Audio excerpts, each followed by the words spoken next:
for being a part of No Bill, No Break. Yeah. No bill, no break. No bill, no break. No bill, no break. Thank you for having the disarm No bill. hate signs.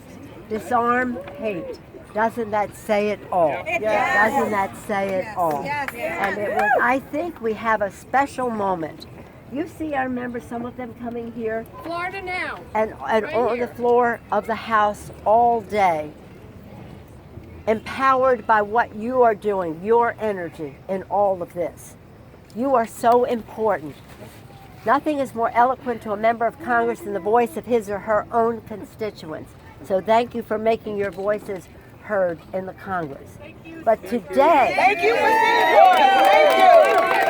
well, our members, let me just say, this is about our members spontaneously empowered on their own to say, we're not doing any more moments of silence as an excuse to not be silent on this issue.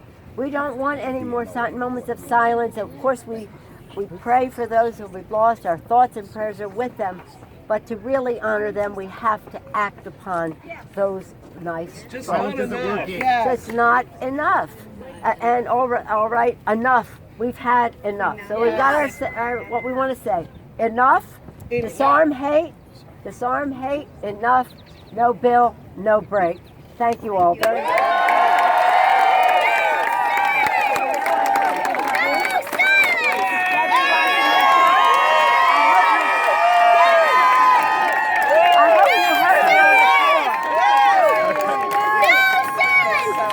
Thank you, Madam Leader.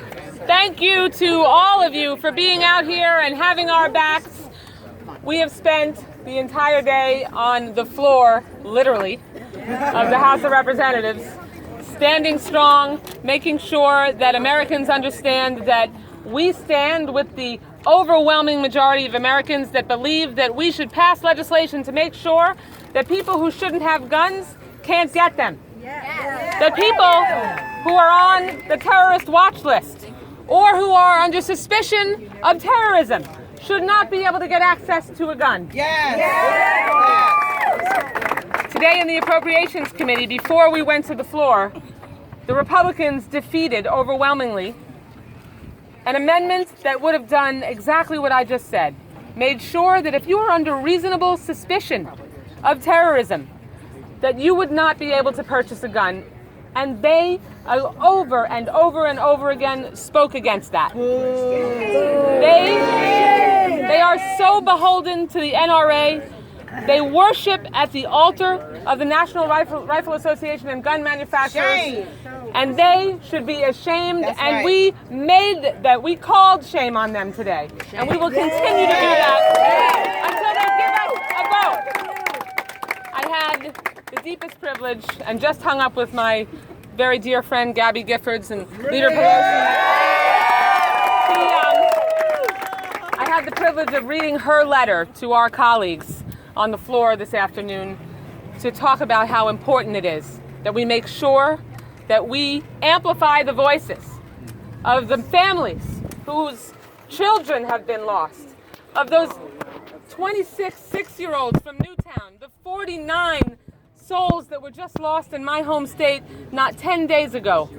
Gabby wanted to make sure that her voice was heard, and I had the privilege of reading her letter on the floor, and I told her that I was walking down the Capitol steps to talk to over 100 people who spontaneously came to support us and to support her right on the grounds of the Capitol. So thank you so much. On her behalf. That we get this done, come hell or high water, and if it's not today and it's not tomorrow, then we're going to make sure that we elect the Congress in November that will give us a vote.